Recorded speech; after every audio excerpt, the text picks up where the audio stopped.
Alors, bonjour à tous, il est midi, donc on va commencer tranquillement. Très heureuse de vous accueillir à ce midi-conférence sur le budget fédéral 2025, donc un budget que beaucoup attendaient fermement depuis le printemps 2024, en fait, et surtout depuis l'élection au printemps dernier du nouveau gouvernement. Donc, les attentes sont grandes. On va voir ce qu'il y en est grâce au regard que l'équipe de la chaire. Donc, encore une fois, je vais remercier le travail de l'équipe de la chaire. C'est un travail d'équipe. Donc, tout le monde a mis la main à la pâte pour vous présenter ce document-là aujourd'hui. C'est Luc qui, comme d'habitude, va être le porte-parole. Donc, je vais lui céder la parole. Juste avant, par contre, je vous dirais qu'on a, vers la fin de la présentation, on va réouvrir la conversation pour vous permettre de poser vos questions. Donc, ça sera fait vers la fin de la présentation.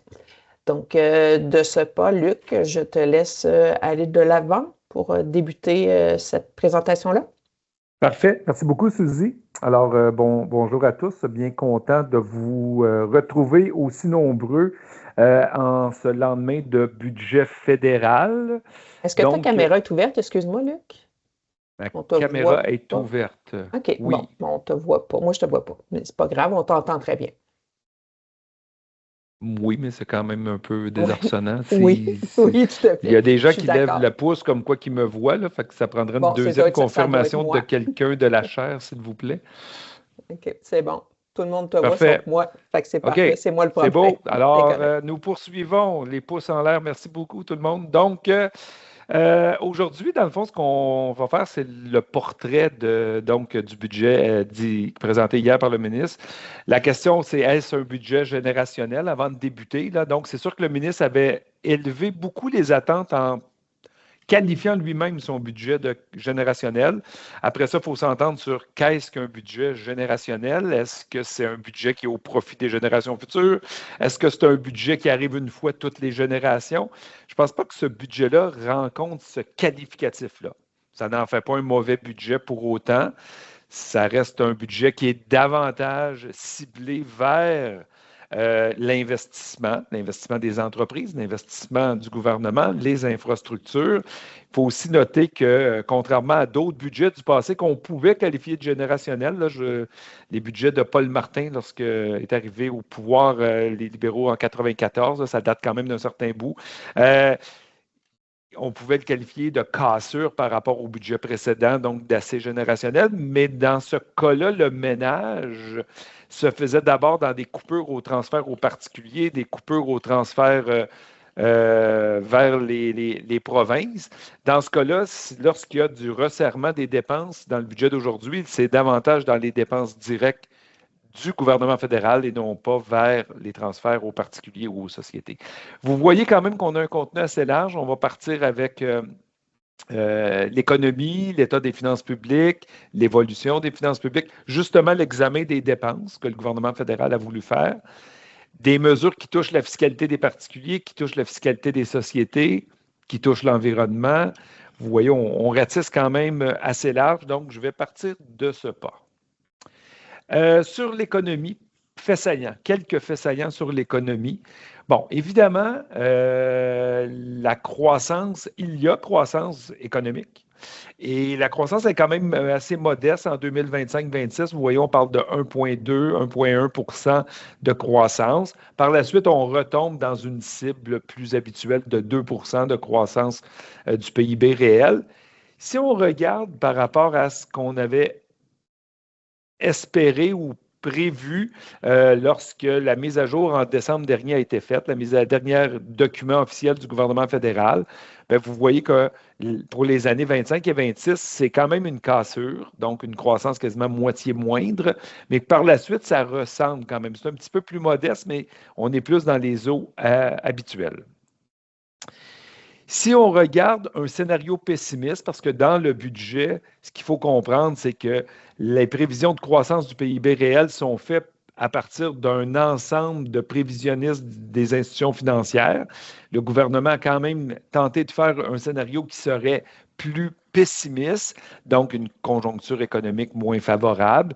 Et on voit que s'il y a une conjoncture économique moins favorable, particulièrement, ça frapperait l'année 2026, où là, on serait passé d'un 2 de croissance qu'on attendait en 2024 pour 2026 à 1,2 dans le budget d'aujourd'hui, présenté hier, et à 0,6 si c'était un scénario plus pessimiste. Puis on voit par la suite, ça ferait en particulier un ralentissement en 2027 également.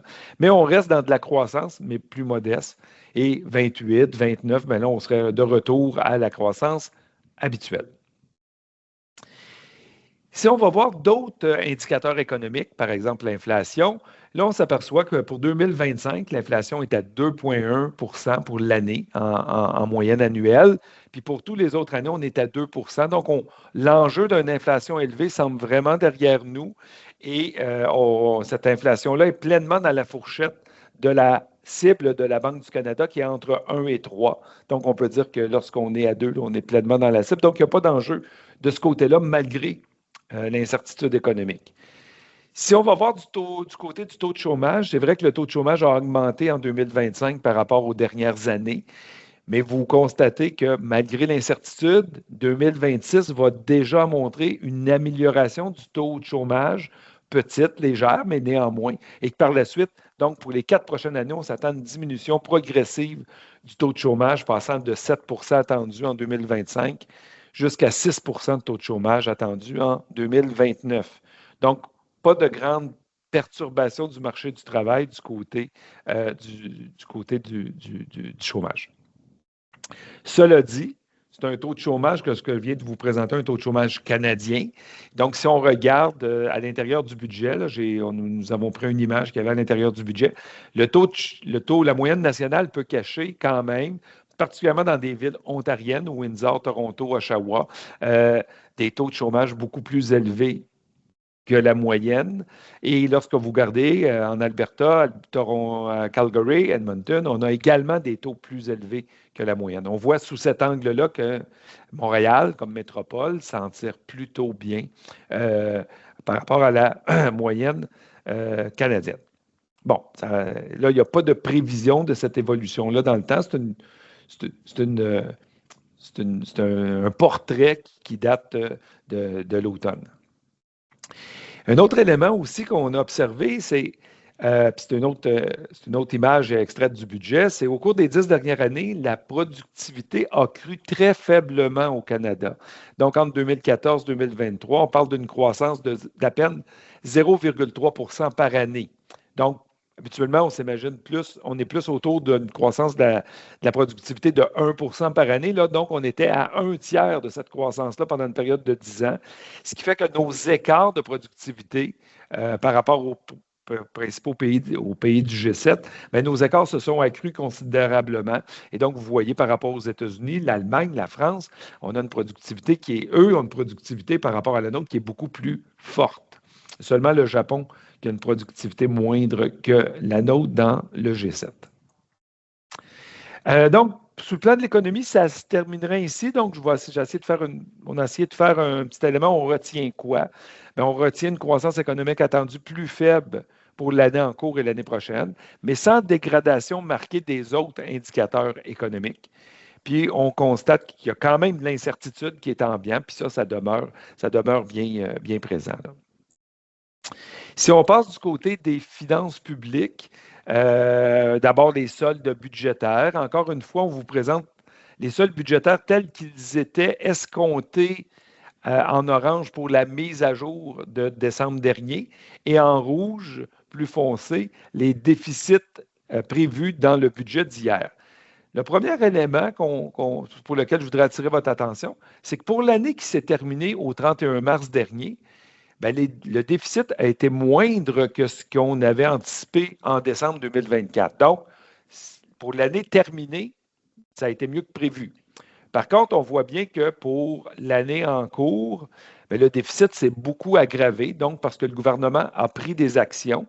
Puis on constate aussi que pour les 4 années qui suivent, bien, les déficits sont doublés, grosso modo, ou plus que doublés par rapport à ce qui était escompté dans la mise à jour, pas plus tard qu'il y a moins d'une année.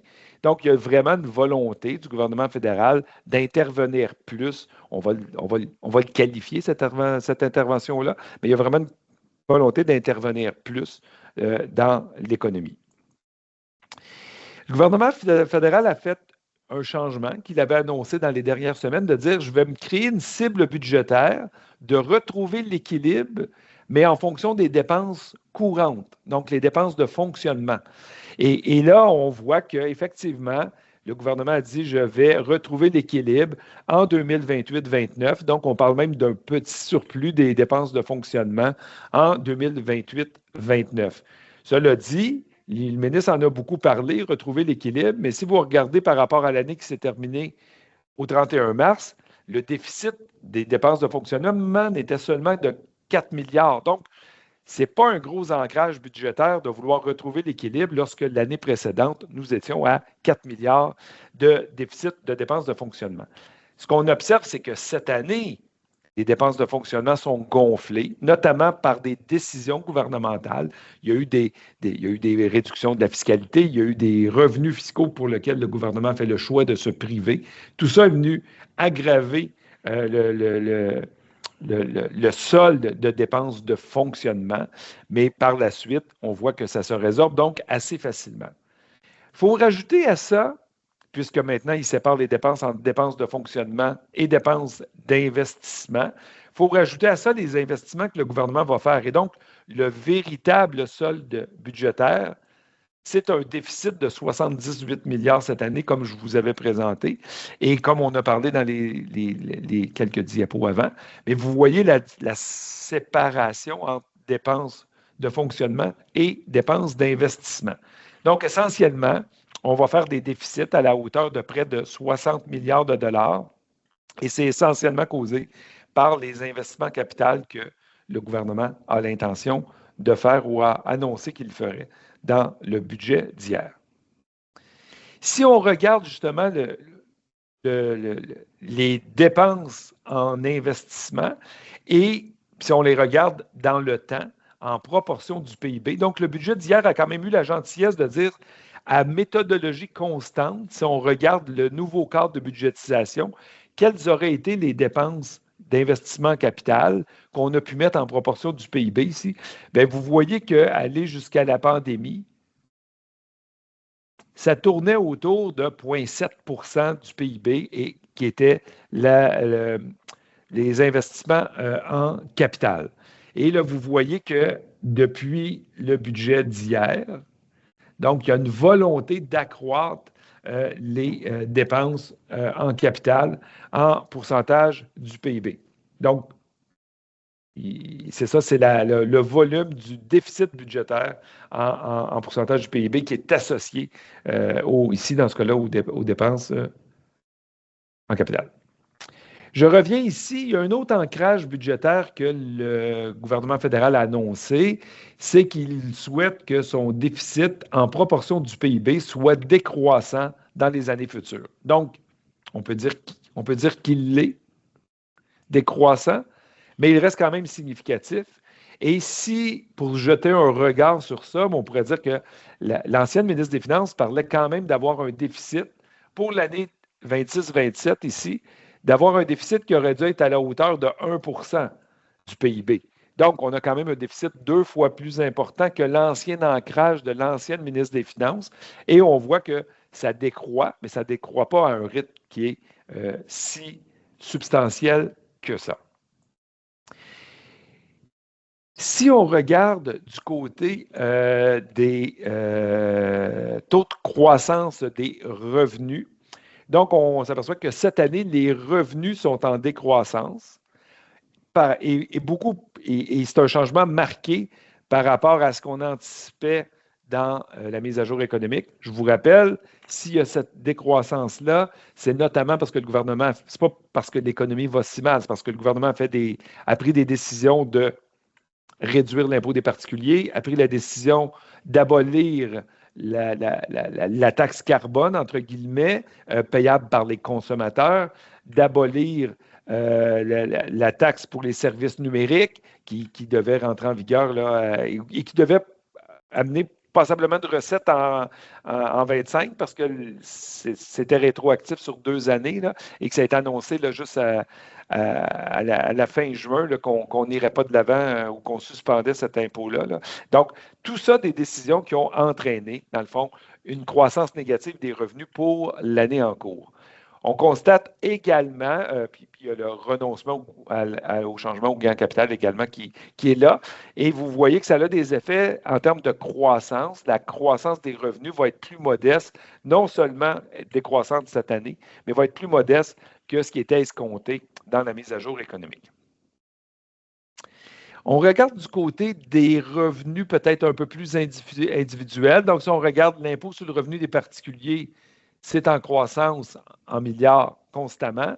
Si on regarde du côté de l'impôt des sociétés, bien, vous voyez le 97, 97, 96,7, 87.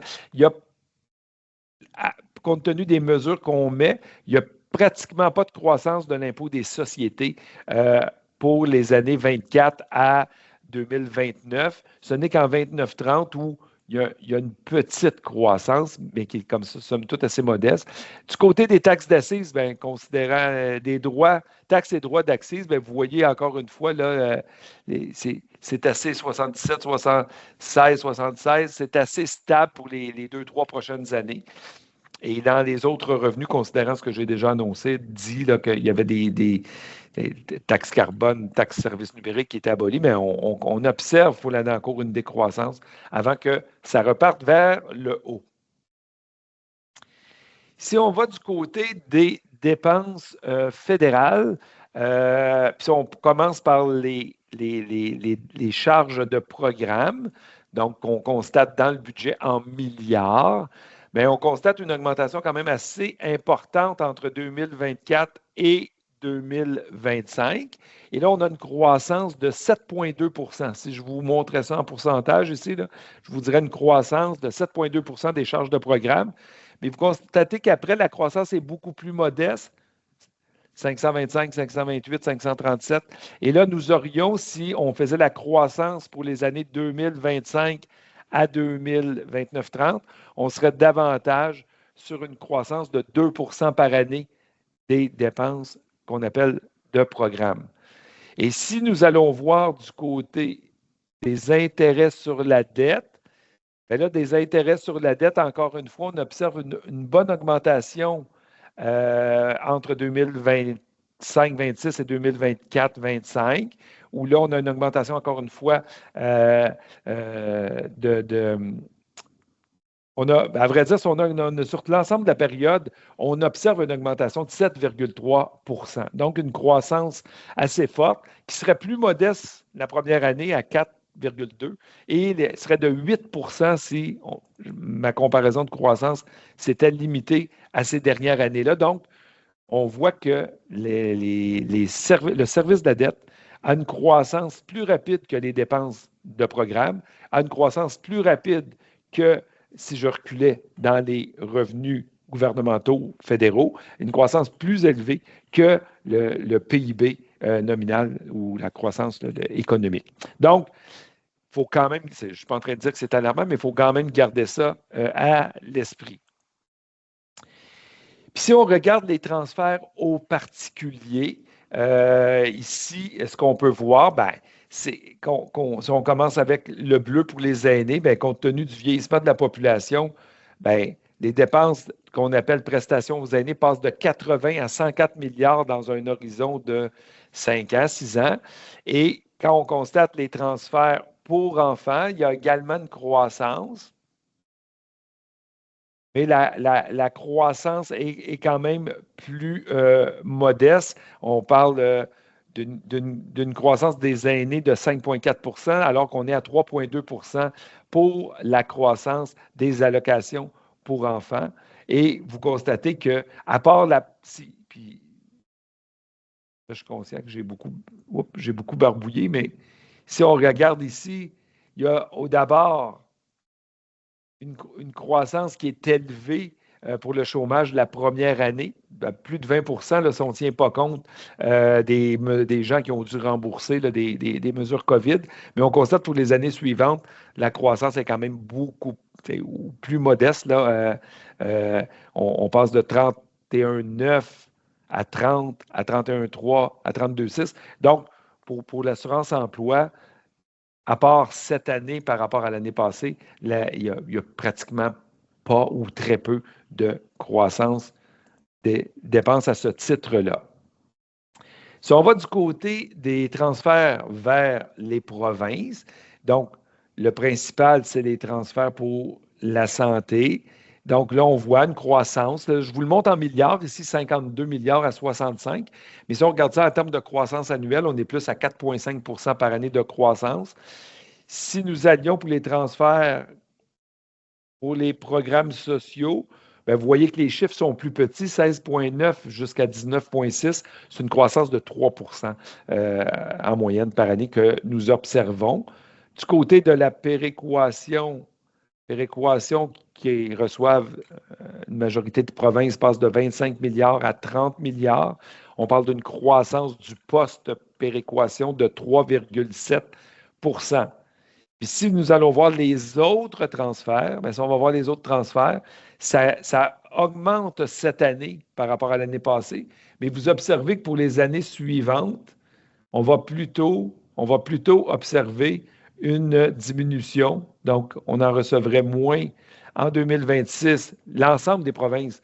Donc, les autres transferts, ça comprend notamment les services de garde, mais ça comprend également d'autres éléments. Et vous voyez que ça va diminuer en 2026 par rapport à 2025, ça va diminuer en 2027 par rapport à 2026, ça va diminuer en 2028 par rapport à 2027. Donc, ce poste-là n'est pas en croissance. Et là, on a entendu beaucoup parler quelles sont les nouvelles initiatives. Là, il y a une pluie de milliards, donc il y aurait 89 milliards de nouvelles initiatives annoncées dans le budget. Et ce qu'il faut quand même, c'est que plus que la moitié de ces nouvelles initiatives-là vont être financées à même la révision des dépenses.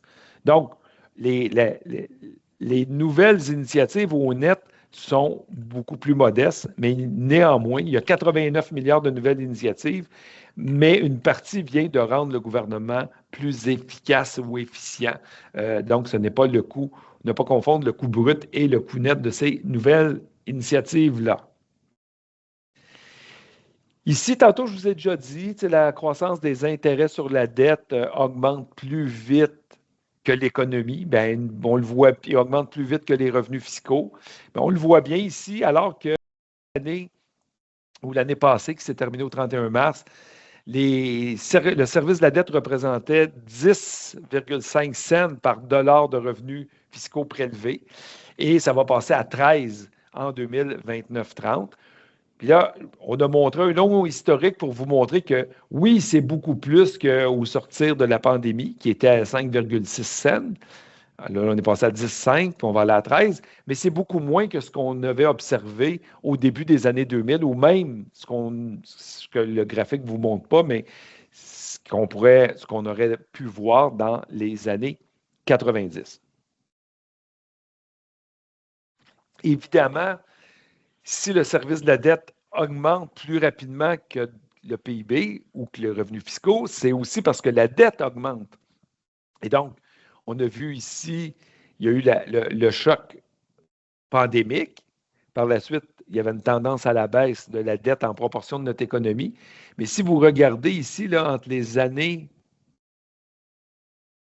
on est passé de 41, 42, 43, 43,3, 43,1 vers la fin de la période.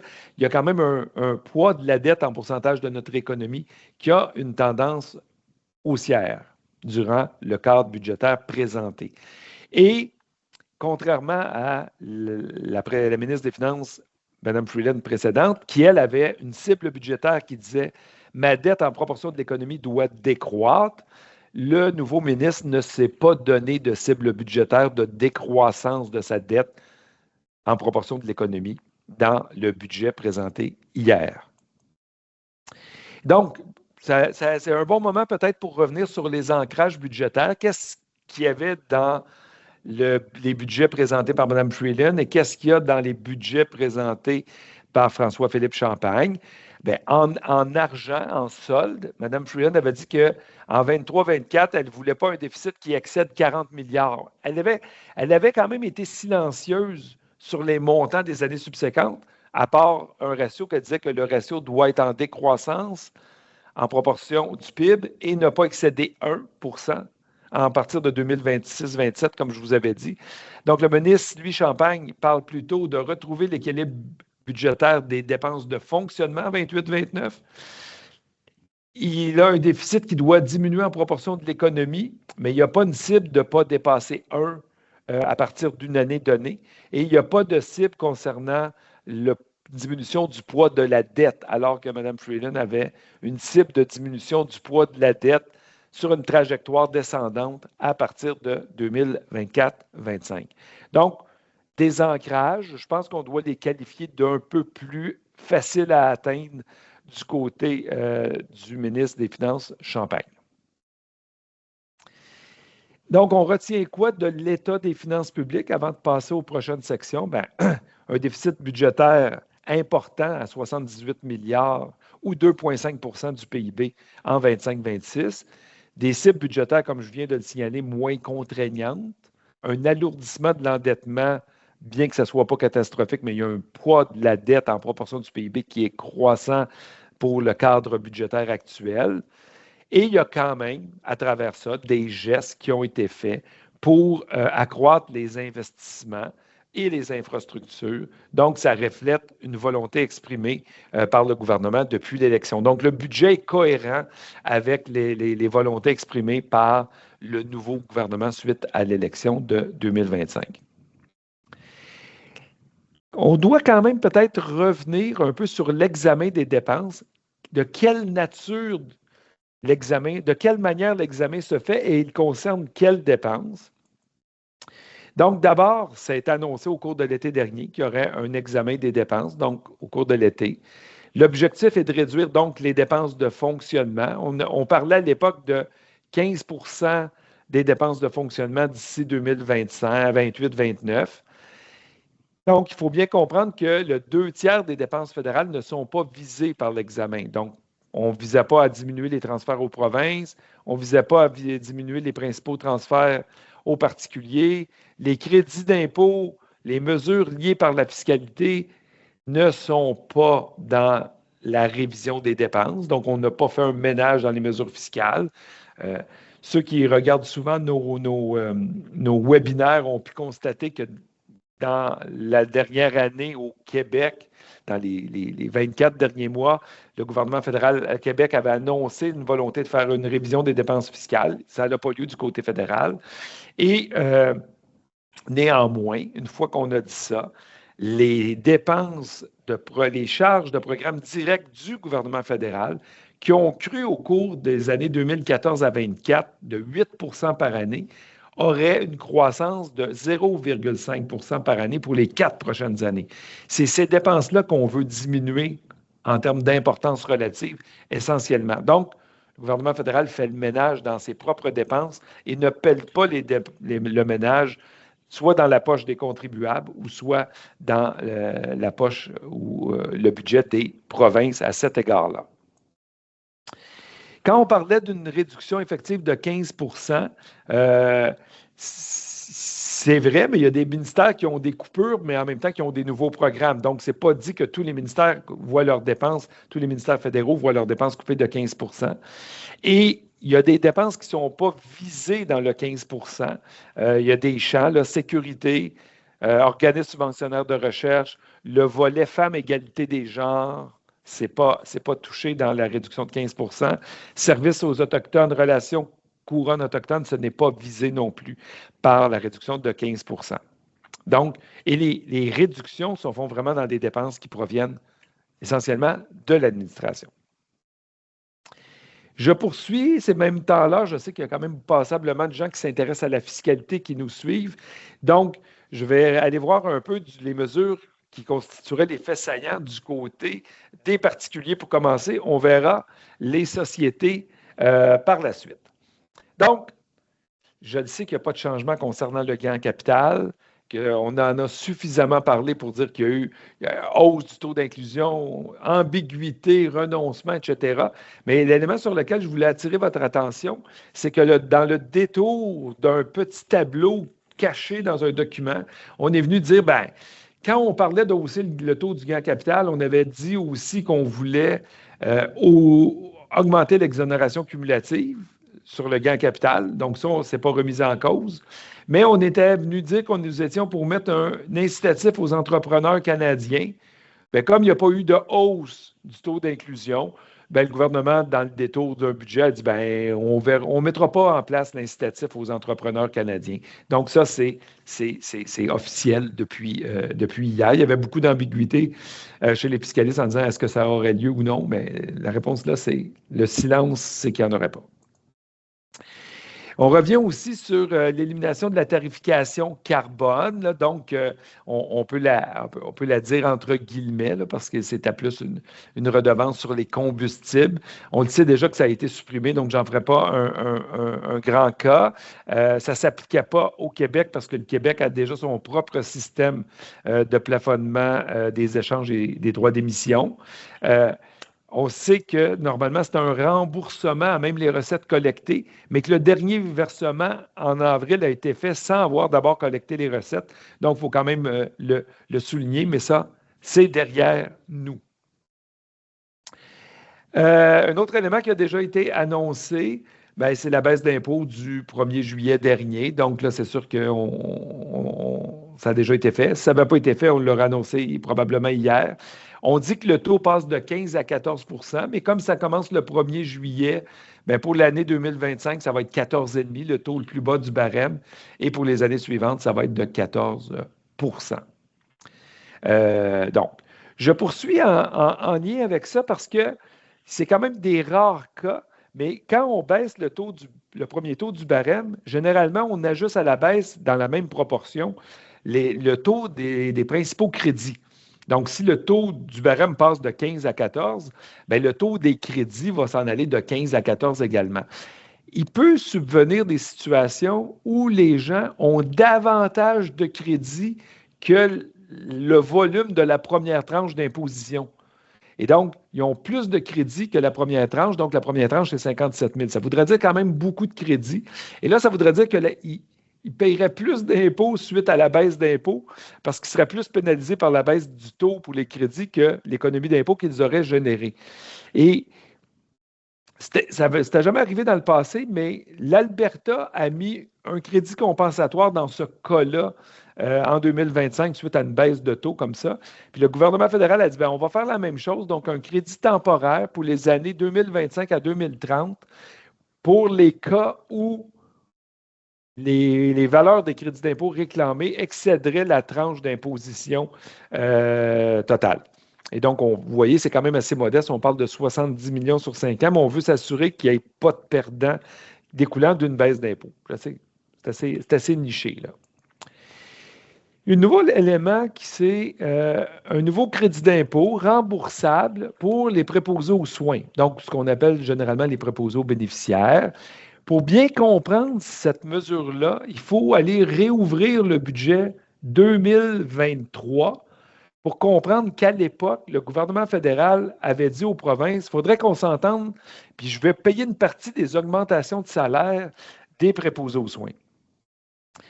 Bien, depuis 2023, le gouvernement fédéral a réussi à s'entendre seulement avec la Colombie-Britannique, Terre-Neuve, Labrador, et ce n'est pas entendu avec les autres provinces canadiennes. Alors, le gouvernement fédéral a dit, bien, je vais agir d'abord directement sur le revenu disponible de ces préposés aux services de soutien à la personne.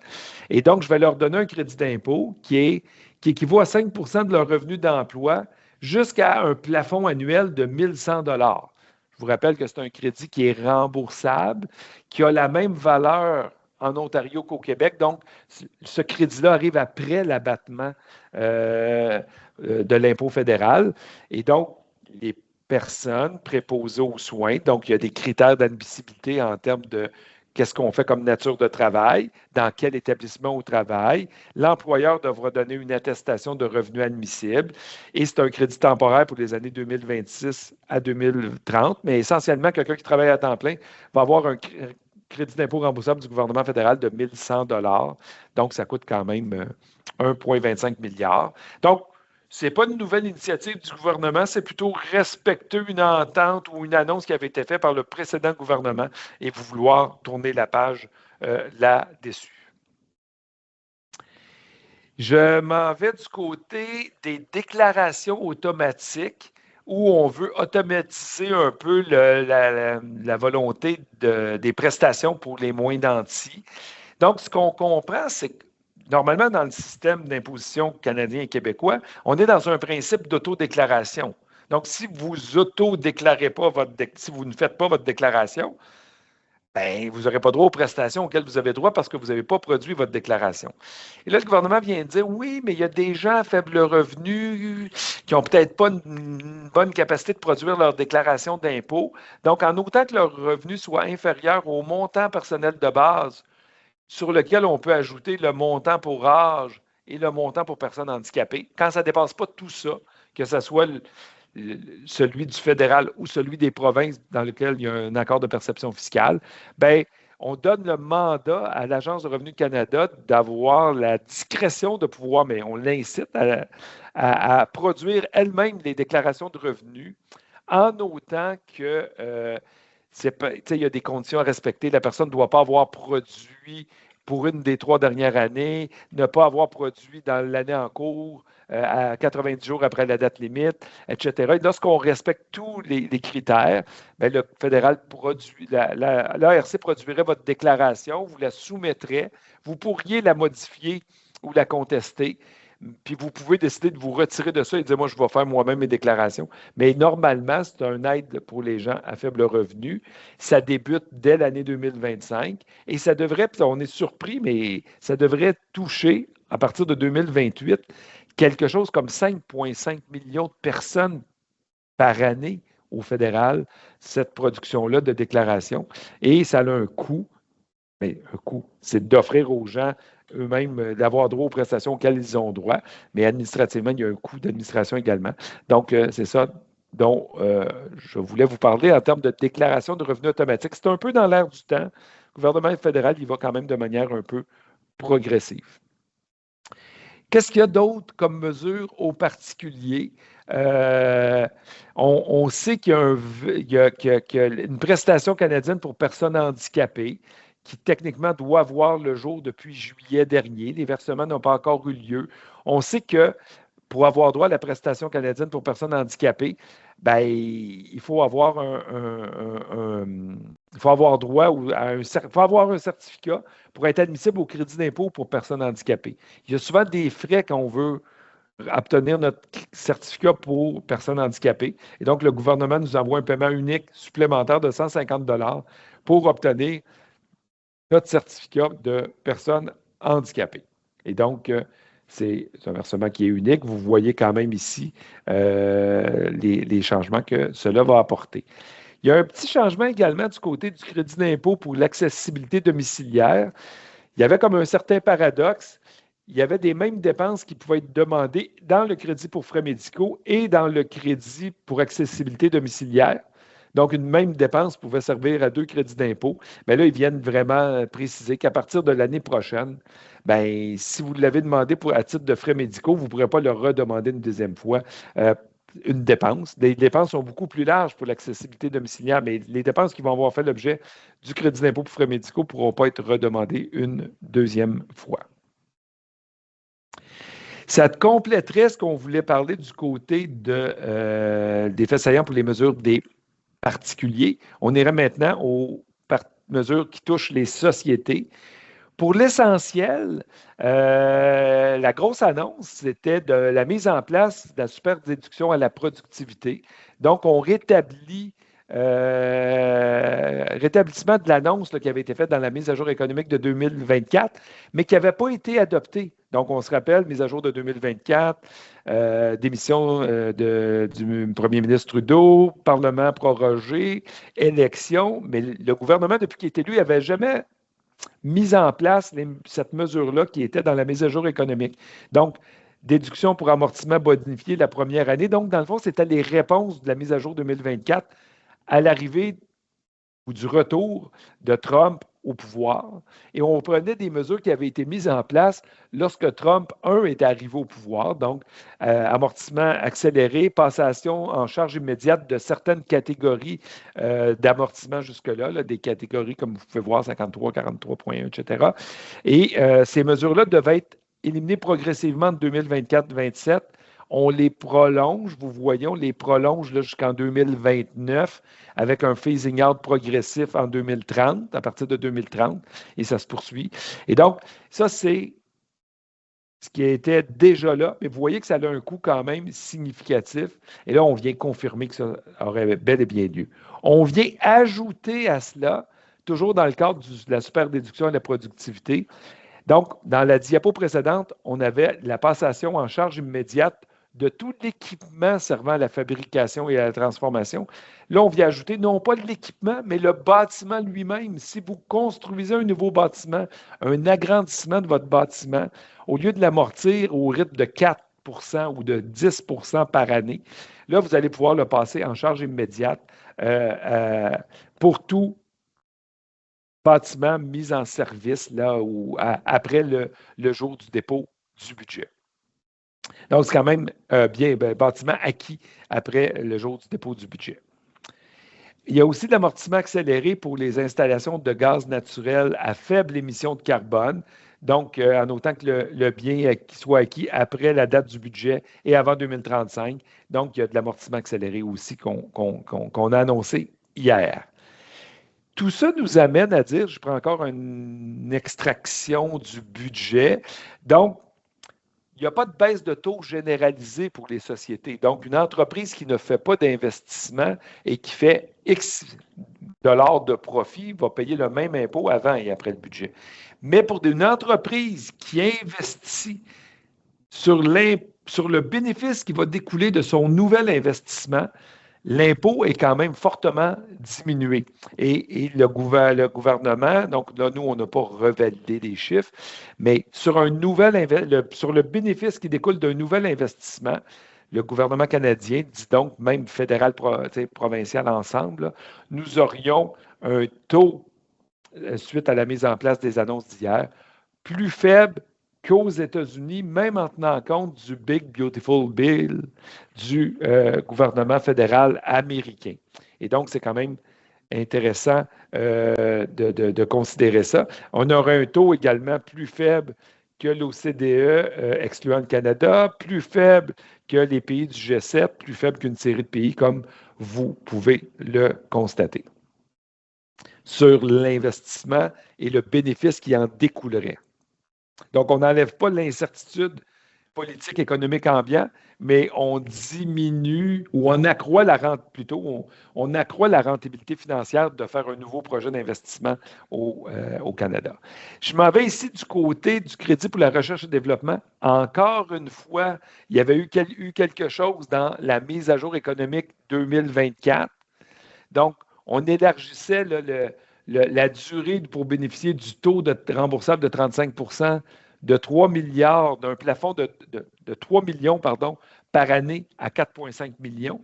Puis le budget d'hier, il dit pourquoi on n'irait pas plus loin? Donc, on passe de 3 millions, on ne s'en va pas à 4,5, on s'en va à 6 millions par année en termes de plafond de dépenses annuelles pour avoir droit au taux remboursable de 35 On a également élargi le seuil à partir duquel on n'a plus droit à ça. Donc, au lieu que ça commence à diminuer à partir de 10 millions de capital imposable, ça va être à partir de 15. Puis le phasing out, au lieu d'être entre 10 et 50, ça va être entre 15 et 75. Tous les changements dont je vous parle sont rétroactifs à 2024, au 16 décembre 2024. Donc, tous ces changements-là sont rétroactifs il y a près d'un an. Bon, fiscalité des sociétés, il y a d'autres éléments. Je vais accélérer un petit peu, je vois le temps passer, mais il y a un soutien fiscal au projet de minéraux critiques, donc un crédit de 30 qui n'est pas remboursable. On élargit, dans le fond, un certain nombre de minéraux critiques. C'est ça qu'on vient faire. Il faut que l'exploration soit effectuée d'ici 31 mars 2027. Donc, ça laisse grosso modo 18 mois. Donc, c'est pour ça que je vous disais, c'est 12 nouveaux minéraux additionnels qui vont faire l'objet d'admissibilité à ce crédit-là. Donc, on voulait quand même vous le souligner. D'autres mesures, coopératives agricoles, prolongation pour 5 ans. Donc, ce n'est pas la première fois qu'on prolonge cet élément-là depuis 2005. Mais on le prolonge encore. Donc, une règle temporaire là, permettant un report d'impôt sur le revenu sur les ristournes payées. Il y a également des règles portant sur les placements des régimes enregistrés de petites entreprises. Donc, il y a une simplification, rationalisation à compter du 1er janvier 2027. Il y a également des changements pour les fiducies, là, la fameuse règle des 21 ans.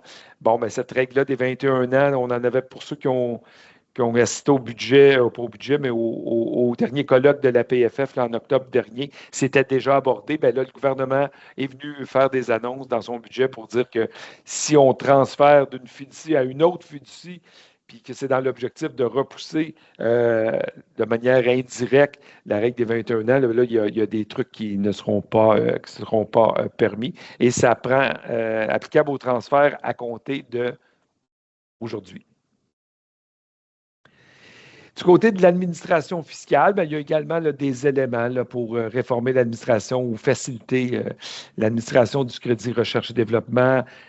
Projet pilote là, pour la transmission en temps réel de l'information sur les salaires par les employeurs. Donc, ça fait longtemps qu'on en parle.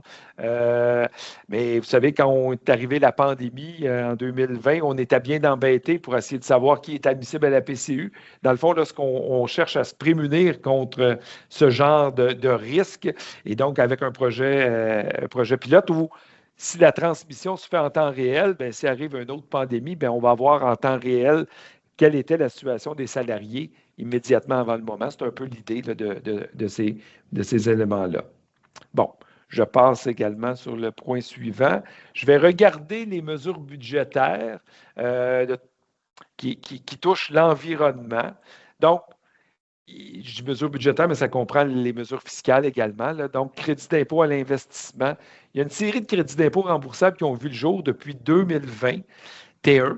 Et ces crédits-là, là, donc, il y a une mise en œuvre progressive. Pour le moment, des fois, il y a des annonces avec des applications rétroactives. À ce jour, les 4 des 5 crédits sont maintenant inscrits dans la loi. Puis, le budget d'hier prévoit des élargissements et des prolongations. Donc, c'est là-dessus que je voulais un peu vous parler. Donc, crédit d'impôt à l'investissement à la fabrication de technologies propres. Donc, applicable depuis 24.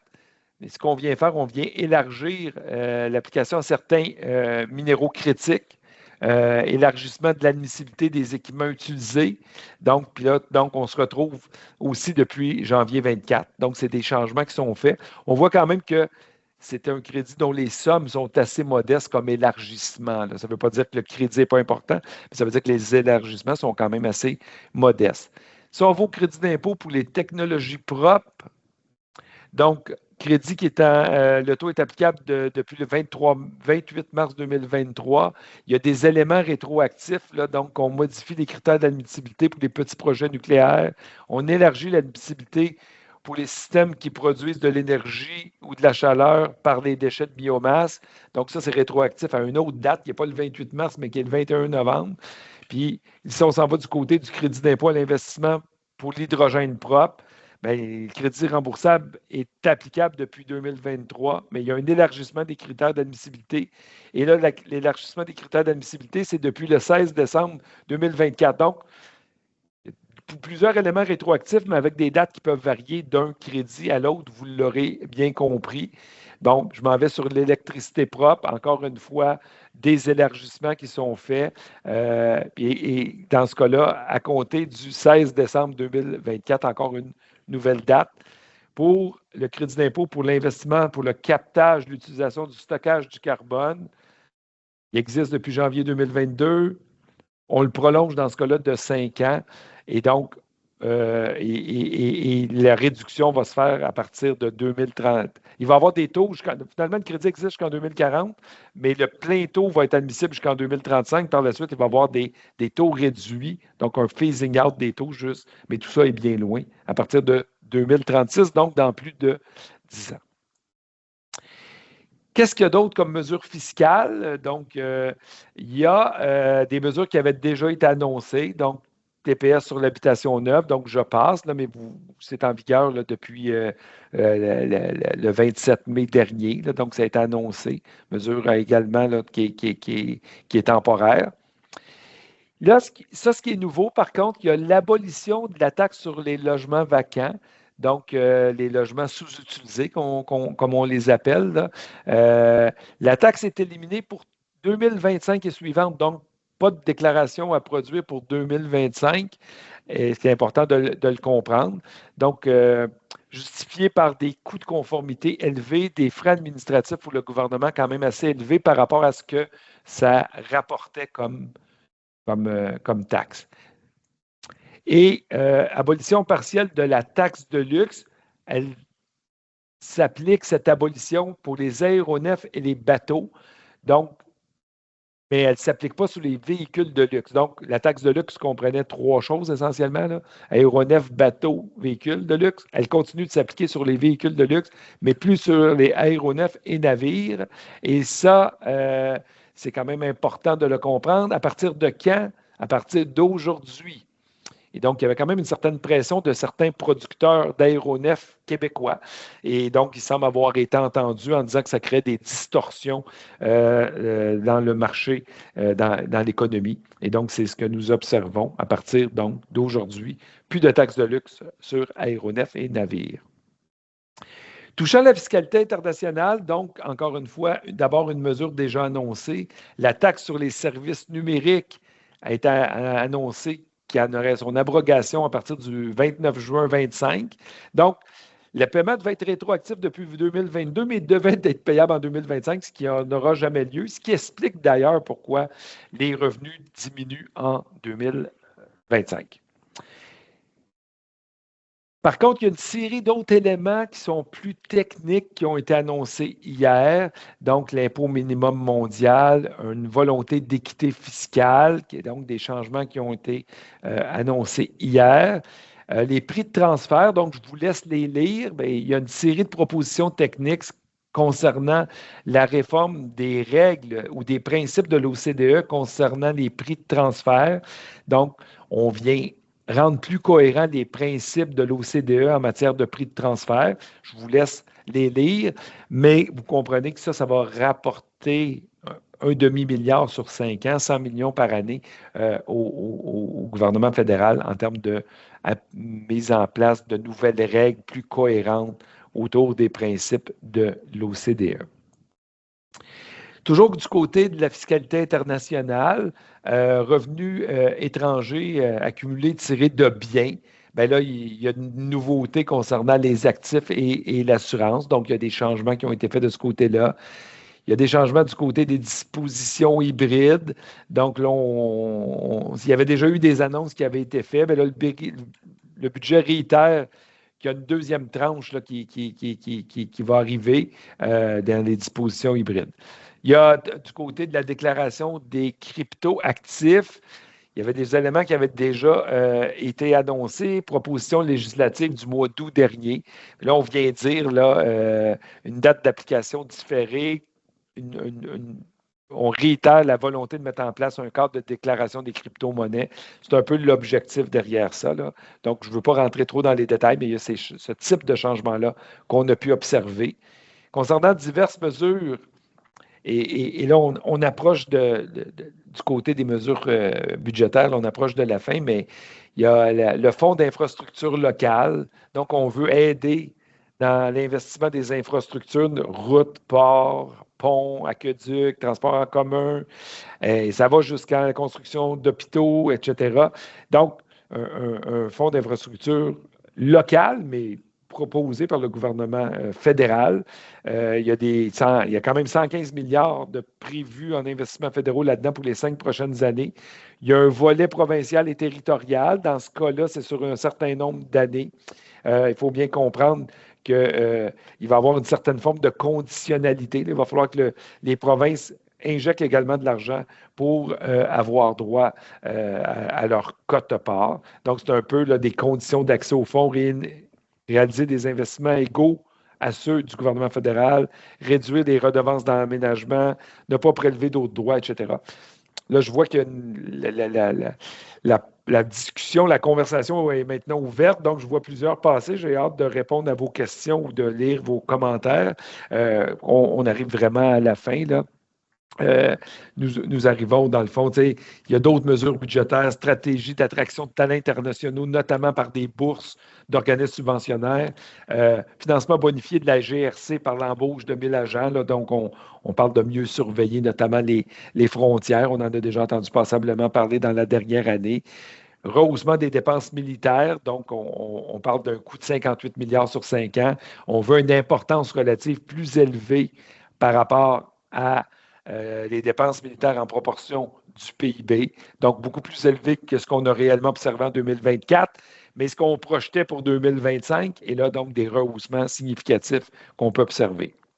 Donc, on en retiendrait quoi, là, avant de dire qu'on a terminé puis qu'on ouvre la période de questions, c'est les mesures fiscales ou budgétaires et fiscales touchant la majorité des particuliers avaient déjà été annoncées, donc il y a peu de nouveautés.